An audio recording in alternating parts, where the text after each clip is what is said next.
Donc, salam alaikum encore. Donc, on m'a donné un thème, c'est se battre pour ses rêves. Se battre pour ses rêves, c'est chose pas facile. En tout cas, parce que on a tous des rêves et on veut tous les atteindre.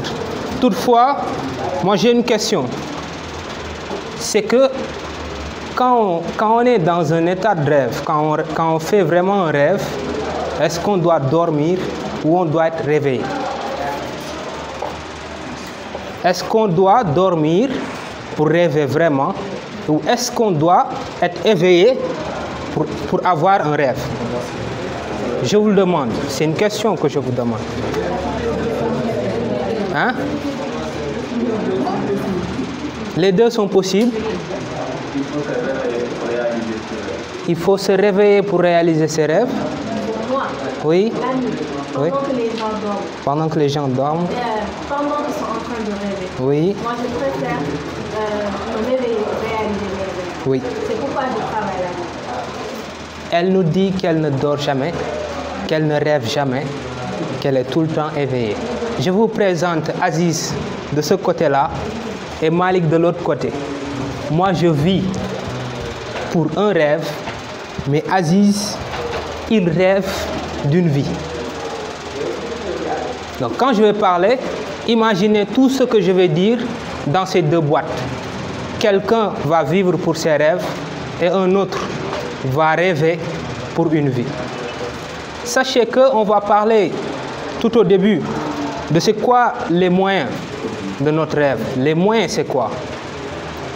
Pour Aziz, lui, son rêve, c'est qu'il faut vraiment ne pas se réveiller. Il faut vraiment qu'il continue de dormir. Parce que dafa war a rêver, dafa war a gént. Et géntam boobu li mu laaj mooy il faut mu nelaw vraiment, pour de vrai. Mais Malik, par contre, moom son rêve, il faut que mu réveille wu. Il faut que mu yeewu pour de vrai, pour mën a réaliser affaire boobu dans la vraie vie. Parce que ça se passe dans la vraie vie. Ça se passe dans la vraie vie. Quand on est en train de dormir, on voit des images, on entend des sons. Mais est-ce que c'est la réalité? Ça n'a rien à voir ou ça a un peu à voir avec ce que l'on veut. Parce que mën nga nekk dans un état éveillé, di xalaat tout le temps benn affaire, benn objectif, de telle sorte que même boo tëddee sax da ngay continuer di ko gént. Ça m'est arrivé tout le temps. Je rêve de beaucoup de choses, damay tëdd et je continue ça. Mais taxul ma dem nekk Aziz parce que Aziz lui il rêve d'une vie et moi je veux vivre pour un rêve. Ce n'est pas pareil. Moyen man bi ma soxla en tout cas pour Malik, moyen bi ma soxla c'est quoi? Ces trois choses, c'est pas difficile. C'est la connaissance, c'est la prise de conscience et c'est l'engagement. Très simple. Chose très liée à ce qu'on appelle être jeune de nos jours. Parce que comme l'a si bien dit mon ami Omar, c'est que les thèmes sont super bien liés. Parce que il faut avoir cette fraîcheur juvénile pour pouvoir réaliser beaucoup de choses. On ne parle pas en tout cas de nos vieillards. ñoom dañ leen di ëpp di leen bësal seen tànk di leen jàppale pour ñuy dox di doxantu et tout ça. Lu bëri en tout cas dans la vie future ñun ñoo ko war a réaliser en tant que jeune parce que am nañ doole boobu wala am nañ énergie boobu. Donc man mi nekk fii nii man Malik man mi nga xam te ne dama bëgg rêver une vie li ma soxla ñetti affaire la. Prenez rêve comme un objectif. Ce n'est pas dama nekk di nelaw daa am lu ma gis il faut me réaliser ko de toute faite. Non. Prenez rêve comme un objectif. Donc li ma soxla man benn mooy connaissance. Il faut li ma bëgg ma am ci connaissance suffisamment pour mën a réaliser loolu. Nga am ci connaissance suffisamment pour mën a réaliser loolu. Vous imaginez quelqu'un qui se dit dama bëgg nekk professeur à l'université mais écoute doo def effort u jàng doo def effort u recherche doo def effort u travail. Comment est-ce que tu peux réaliser cela? Donc ça demande d'abord l'effort de rechercher de la connaissance. Mooy affaire bu njëkk. La connaissance avant toute chose. Deuxième moyen bi ma soxla après la connaissance, c'est la prise de conscience. Parce que si biir connaissance boobu noonu yëpp on ne peut pas tout utiliser. Quelqu'un, un vieux nous a dit que vous jeunes, fexe leen ba xam le maximum de votre génération. Soyez experts en tout. Il nous a bien dit, soyez experts en tout. Il ne voulait pas dire être expert en tout, il voulait juste dire n'importe quel domaine où vous frôlez, xam leen ci le maximum. Sinon, dinañ leen nax, dinañ leen naxati, dinañ leen naxati. Vous allez avoir 1001 objectifs et du ngeen ko mës a atteindre parce que xamu leen yoon bi fal. Imaginez, je vais vous le faire sentir pour de vrai. Ñaari nit yu xam te ne fii lañ jógee buntu Pikine bëgg dem Ziguinchor ci benn dëkk bu tudd je sais pas comment xam moo xam Ziguinchor fii wax ma benn dëkk non Bignona bëgg dem Bignona ci benn village bu tudd quelque chose comme ça ñoom ñaar ñoo départandoo kenn ki xam na fa keneen ki xamu fa. Imaginez kan mooy njëkk yegg c'est évident qu'il fa xam parce que il sait où il va xam na yoon bi ah il y va directement. Par contre que au lieu que mu jaar nii mais écoutez mën na dem Dakar ah mën na dem Dakar après ñibbisewaat dem ba Thiès mu dajeeg benn con bu mel ni man mu ne ko non écoute fii boo demee nii Dakar nga jëm il faut nga retourner mu retourner waat Dakar parce que xamul. Donc la première chose moyen bi nga njëkk a soxla mooy xam-xam lépp loo mënti am comme rêve il faut en connaître le maximum. Deuxième chose bi la prise de conscience parce que on connaît le maximum mais on ne peut pas tout utiliser. Qu'est-ce qu'on utilise maintenant? Mais il faut utiliser l'effet SMART.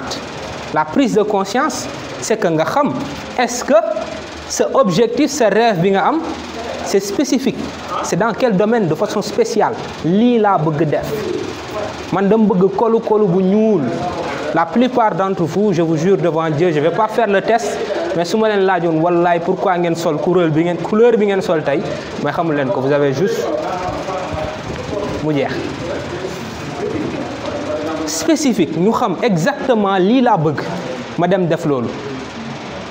Il faut vraiment que tu mesures la chose. À quel niveau laa ci mën a yegg. Il faut que vous sachiez en tout cas que votre objectif là est atteignable. Mën naa ci yegg. Je peux mën naa ci yegg. Par A ou par B dinaa ci yegg. Il faut que vous soyez réaliste. Est-ce que mën na nekk?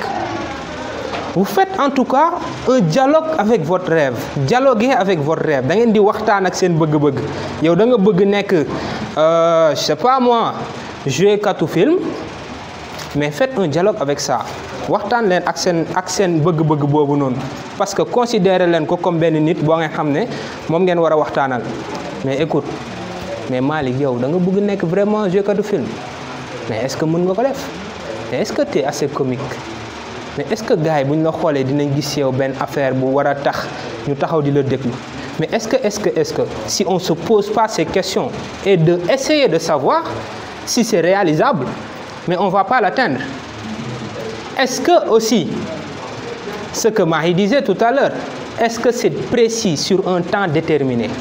Est-ce que ci temps bu précis bii laa ko bëgg def je veux atteindre cet objectif là en 2030 bu 2030 jotee dama bëgg dinaa yegg lool dinaa yegg foofu je vais atteindre ce niveau en 2030. En 2010, je vais faire ceci. 2020, je vais faire cela. 2030, je serai à ce niveau, par A ou par B. L'effet SMART, la prise de conscience. Parce que amoon ngeen xam-xam, maintenant il faut organiser tout ça. Il faut organiser tout ça, toute cette connaissance, il faut l'organiser. Mais après ça, cette prise de conscience aussi comme moyen doyul. Lan moo doy pour atteindre ce rêve-là, c'est l'engagement. Mais écoutez, chers amis, si vous êtes engagés pour de vrai, li ñuy wax engagement, mais écoutez, dara mënu leen té. Pour de vrai, si vous êtes vraiment engagés, dara mënu leen té. Vous prenez les problèmes comme des débuts de solution. Vous prenez, certains vont dire, je veux rêver de percer, et toi tu vas persévérer. Pendant que Aziz rêve de percer, Malick va persévérer. Vous allez prendre tous les obstacles comme la face A de tout ce que vous allez réussir. vous allez prendre les échecs comme mon ami là. Je m'identifie beaucoup à lui parce que moi aussi, pour qui me connaît, j'ai eu tellement d'échecs dans ma vie. Je me suis vraiment habitué. J'adore d'ailleurs les échecs.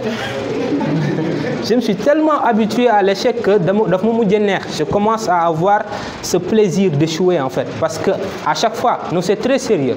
À chaque fois que j'échoue, mais quand je réussis, je passe. À chaque fois que je réussis une affaire, je passe. Si je réussis, je passe. Parfois, je l'oublie même. Mais à chaque fois que j'échoue quelque chose, j'échoue sur quelque chose, mais day dess sama bop té dama ci jang lu bari. À chaque fois que je échoue dara, mais j'apprends beaucoup de ça. Beaucoup de ça. Et lolu quand on s'engage dara ci yoyu non, que ce soit échoué, obstacle, il y a les parents qui te disent que c'est noir alors que c'est blanc, il y a certains qui te disent écoute, li ngay def ni mënul nek vraiment soit réaliste, tu veux être entrepreneur, mais écoute, c'est pas ça le truc, va quelque part, sois salarié, ñu fay la par mois nga dem tok. Les gens qui vont te dire ça vraiment fi lay duggu, génné fait. Parce qu'il y en a quelqu'un dans cette salle qui m'a toujours dit ça, hein, qui m'a dit écoute, l'entrepreneuriat c'est pas pour toi, hein. Sérieusement, demal nga liggéey, nga am salaire, nga génn ci nga bay sa tiaxani, fi lay dugg génné. Parce que je suis engagé. Motax quand tu es engagé, lolu nonu yépp ngay gis comme obstacle, ça passe de travers. Parce que li nga xam, parce que quand on a un rêve, c'est pas possible de l'expliquer. Bu len sonal sen bop di expliquer sen papa wala sen yaay ma dama bëgg def li dama bëgg def la xamuñ ci dara ñom liñ xam nga lal ngeen réussir point. Tous les paramètres que vous avez dans votre tête là sen yaay xamuko sen papa xamuko xamuñu ko. Bu len sonal sen bop, je vous jure que j'ai l'expérience. Bu len sonal sen bop di len expliquer parce que duñ ko mësa comprendre. Franchement li baxul. À l'heure où je vous parle, étant musulman, chrétien ou quoi que ce soit dans une religion monothéiste, li baxul moy ngay nax sa bop ba paré di fokk ne yaangi avancer et c'est pas le cas. Tant que yaangi japp ne yaangi ci lu bax, mais continue, dara mënu la té. Parce que tu es engagé. C'est ça l'engagement. Mais quand je vois ces gens-là, ces activistes, di top di dal de partout, je veux faire si dëkk bi da wara changer, ben politicien xëc la à côté jox la ñaat lañ la jox 2 500 000 ñu jox la 500 000 nga arrêté nga bàyyi parce que pourtant t'étais engagé fu ne yuuxu nga fa je vais changer le Sénégal, dëkk bi do fa wara changer waa ji xëc la jox la enveloppe 500 000 nga noppi. Parce que tu n'es pas engagé. Quand on est engagé, l'ol yep day jaar. Si c'est bon. Donc ça gis. Maintenant les confusions, il faut qu'on en parle. Se battre pour ses rêves, lañ ma jox comme thème. Se battre pour ses rêves, lañ ma jox comme thème. C'est bon, je comprends. Se battre pour ses rêves, lañ ma jox comme thème. Maintenant, les confusions, il faut les connaître. On se bat pas. On se bat pas. Écoutez, on ne se bat pas pour un rêve, on construit un rêve. Écoutez, ce n'est pas un rêve, c'est un objectif. Donc on construit un objectif. Prenez ça comme une phrase esthétique. On se bat pour un rêve. Mais quand on se bat, on est obligé d'être fatigué, dañuy xeex, dañuy sonn, dañuy mer et bëgguñu loolu. Quand on doit rêver, on est obligé de dormir te mademoiselle Geek bëggul nelaw. Donc attention à cette phrase-là, il faut construire un rêve, il faut construire un objectif. C'est ça la confusion qu'il ne faut pas faire. Maintenant les obstacles, est-ce que ce rêve arrive à te maintenir en vie? Parce que l'eau mënti bëgg ci àdduna bëgg nga un jour que mu mën la dundal. On a vu Youssou Ndour. Son père lui a dit mais écoute gamin bul dem Gambie quoi parce que fofu musique bi nga fay def amul ben sens. Je l'ai écouté parler, je raconte pas des histoires hein, c'est lui qui l'a dit. Papam daf ne ko dafa demone Gambie concert mu ñibissé papam ne ko mais écoute bay li ngay def quand même et puis nga tok fi bay sa tiaxani musique bi ngay def c'est pas bien truc. d'ailleurs boo naree delluwaat duma la may paas mu ne ko ok mu si mi ay dàllam la prochaine fois jaay ko delluwaat Gambie. Actuellement c'est un milliardaire chanteur, l'un des meilleurs au monde. Sadio Mané, si j'ai pas besoin de vous expliquer son histoire, da doon football ak tànku neen. Son père est imam. Il lui a empêché même de jouer au football. Il a persisté parce que li muy def gëm na ne baax na, gëm na ne c'est son talent et puis mën na si réussir, et maintenant il fait partie des meilleurs joueurs au monde, milliardaire. Est-ce que yow sa rêve bi nga bëgg construire, est-ce que mën na la fay un jour? Ça c'est une question qu'il faut se poser. Il faut dialoguer. Vous savez, seetu du pour xool rek est-ce que rafet nga. Moi j'utilise le miroir pour parler. Xam nga lii nii du ma koy am lu bëri parce que voilà j'avais un rêve depuis le début, ma toog ci benn auditoire bu ngand di expliquer. Dama koy def parfois ak seetu, damay jàkkaarloo seetu bi comme si ay milliers de nit ñu ngi may xool may expliquer. Mais là je le fais pour de vrai, donc j'ai réalisé un rêve. J'ai réalisé un rêve. Donc j'ai réalisé un rêve. Parce que vous savez, affaire boobu noonu il faut que ngeen koy poser wu seen bopp. Est-ce que seen rêve bi nii arrivera à te maintenir en vie? Est-ce que du ngeen dem ba si yàgg ngeen ne est-ce que li may def nii jarati na ko sax? Ça me paie pas vivre, ça paie pas mon loyer, ça paie pas. Est-ce que vous avez besoin de continuer ça? Oui, non, c'est vous qui pouvez répondre à cette question. Maintenant, pour résumer tout ça, sachez que pour se battre pour un rêve, il faut quitter Aziz nga xamante ne il rêve d'une vie et aller dans le camp de Malik bi nga xamante ne il veut vivre pour un rêve.